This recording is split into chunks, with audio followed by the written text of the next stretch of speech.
The way they draft, the way they organize the game, the way they move together, and of course they have the individual skill to back it up. Especially, I think a player that a lot of people put focus on is, of course, Resolution is widely regarded as the best mid laner in the CIS scene.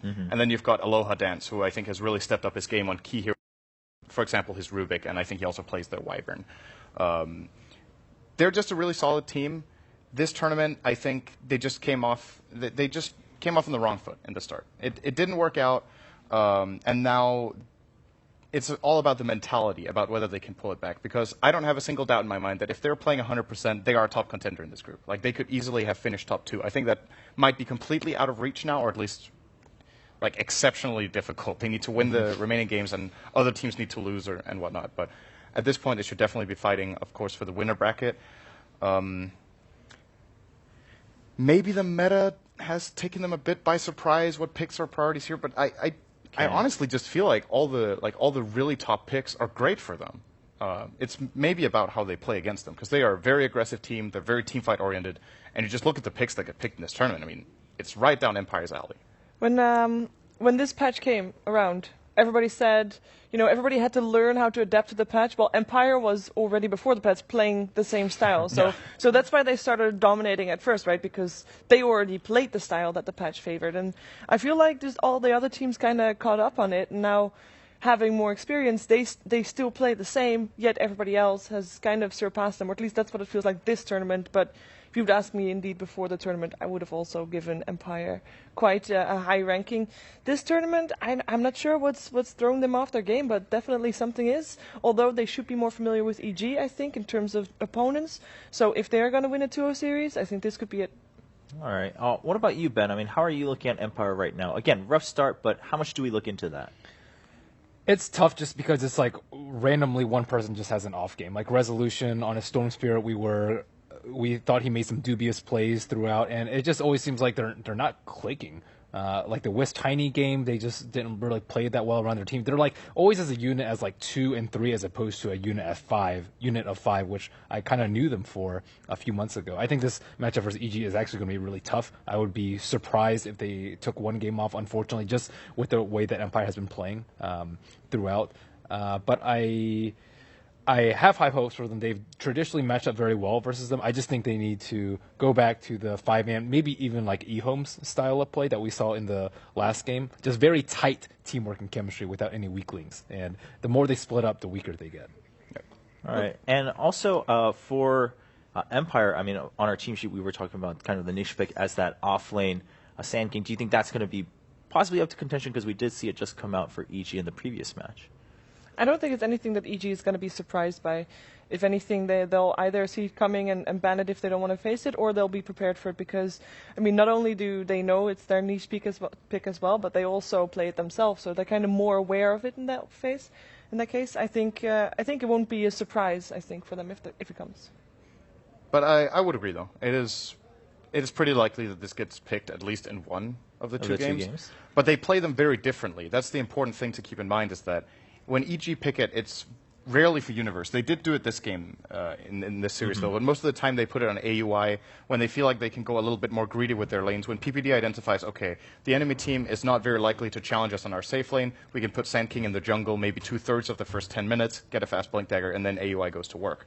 That's how they usually play it. For Empire, 9 out of 10 times it's Yoku in the offlane, and he is incredible with this Sand King and Shaker types of heroes, like massive teamfight impact. So I would definitely look for him to get either his Sand King or Shaker, and then, like Ben said, build the whole lineup around this kind of, I wouldn't say wombo combo teamfight, because it's not that good and EG will dodge them, but have like a good mix of heroes that can force the fights to happen, and then the heroes that make sure they happen on your terms. So overall, what I'm gathering is, in the end, for Empire, it still seems to rely more on the execution part again than more so than draft. Yes. For instance, like Hot Six definitely struggling a little bit with their drafting and maybe having to expand.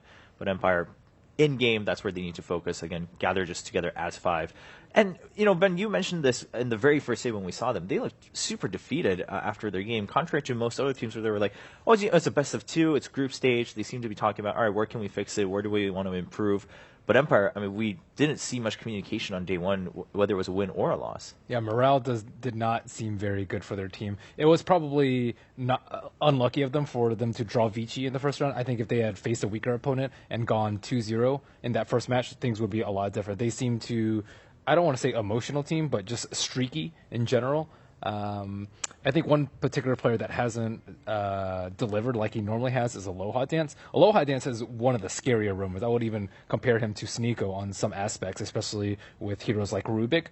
I think he has very high impact on, and he just hasn't been a threat.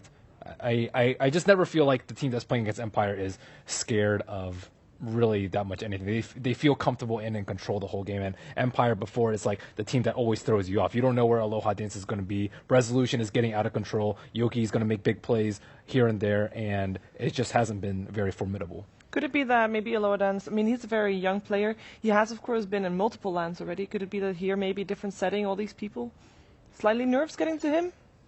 Is that a valid option? I don't know from a player perspective if that actually would affect him, because once he turns the game on, I think what seems more likely than him being just nervous in the setting is that they start getting nervous with each other. Like, if they can, if their chemistry and their understanding and their calls are the same as they used to be, because they've had a couple of questionable losses, and then it's very easy if in a couple of games you make some mistakes that you're like, we never make these mistakes, what's going on? Then when you start play calling in the following games, you're starting to doubt yourself. And it's one thing to doubt yourself, but when you start doubting each other, that's when it gets really bad. Right. And judging from how they've been communicating after the games, when the game is over, it seems like the team isn't as tight as it used to be in terms of personalities and just overall communication. If that transfers into the game, that could be where things are just going wrong.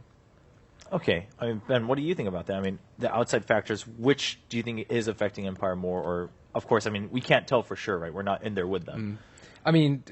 This is Dota. This is a 5v5 game with play by humans. They aren't Dota robots, Dota machines that play Dota all day, as some people might think. But, again, they're young people. We don't know them too well personally, but yeah, judging from what we've seen, even from them walking around and just chatting with each other, they don't seem in high spirits. And I don't exactly know why. I think they had like a couple of losses in like late June, early July, which most teams take off, by the way. That might have affected them. It's like, oh, we shouldn't have lost the Fago Squadron or something like that. But I do agree with Sin. It seems like a trust issue in between teammates that has led to this subpar performance.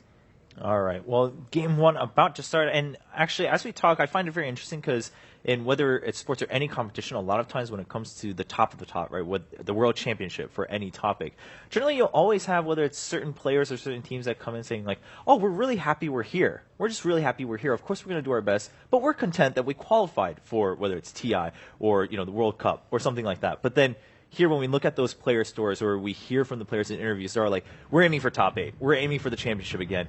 Every team here comes super determined at TI, and of course, that's why we're getting all these great matches. But personally, I find that very interesting, and of course, it makes for a great show for all the fans watching at home. But for now, let's go into game number 1 between Empire and EG. Yeah, we're already not going to be able to deal with the silent gyrocopter, which I really like seeing him on. It actually, when Gyrocopter a couple of patches ago, like 2 years ago, was Gyrocopter Lifestealer all the time. It was Silent that played only Gyrocopter the whole time. So I'm kind of sad. He's like one of the ones that is extra nice seeing the Gyrocopter on. Yeah, he did have it a couple of games in this tournament. I remember at least one Ben and I saw, and there were a couple of moments with Silent. What are you doing? Oh, Disruptor Ban. Oh wow, that's really, that's really that is. Disruptor Ban in the first phase. Very uncharacteristic as well from him. I can't remember what the opponent was, but it was a very memorable game where he's on his gyro, bottom tier 2, they are dire, and he just runs past the tower and gets killed. I can't remember who the opponent was. Maybe you remember them. If you don't, that's understandable. But he's had a couple of plays that are uncharacteristic, just weird mistakes, and as Ben said, if someone has an off game that they don't usually do, of course it affects the game. But if all of them play at like 80%, that's huge, right? Then there's no one to pick the team up if everyone is not playing at their best. So I think targeting this ban on Silent, where, you know, even if he has had... overall, he's been pretty solid, right? But even if he's had a bad game on Gyro, it is still his best hero, so he can definitely rise to the occasion on this kind of hero. Disruptor, same story, one of the best supports for Team Empire to play around. And again, PPD done his homework. Yeah, it definitely sounds like it. And taking the Quap out of contention, so Empire, I mean, do we think there's definitely a clear priority here for Empire between the others, such as Tusk, Bounty Hunter, of course, Shadow Fiend's still open too. Undying still in the pool. Undying is also still in the pool. And if you wanna have them fight for five-man fight the whole time, then Undying might be a very good option for them to have. Earthshaker will be the first one though. Okay, Earthshaker seen that. EG has banned Earthshaker quite a bit so far in TI5, even in the first phase, so Empire not wanting to take any chances there. They weren't super powerful with it the first day, though. I think we saw it twice in a row from their off lane, and it wasn't as scary as, let's say, Yao's. Again, Earthshaker is a hero that requires a lot of chemistry. Someone has to fall out with the Fissure or the Echo, and we saw that one big play by him, but other than that, like, their early game wasn't as dominant and as disruptive as an Earthshaker I would expect from them. Yeah. And taking the Shadow Fiend, one of the teams that still seems to be prioritizing that on the Radiant side. Did that stat on Sumail just say that he went 9-1-3 on Storm the last game? Yes. Or did I misread that? He did. That's No, the game they lost. Yes, that's the game they lost. He had one death in the game they lost with like 25 kills. And that was the one where I think he bought back and then zipped back in. So that was just one death. Yeah. So actually, when EG called GG, he hadn't even died in the base. They just realized the game was over. Yeah, they had lost 2 lanes back, so we're being pressured really hard. So. But that's very, very strange. Yeah. Or unusual, rather, not strange. There's the bounty, though, for AOI 2000. And I personally think this is a really good pick against Team Empire in general, because as we've talked about, they like playing this very fight-oriented style, which a lot of teams do. But most of the time when it comes to Empire, they trade. They're not a team that I often see do like the perfect fight as such, but they generally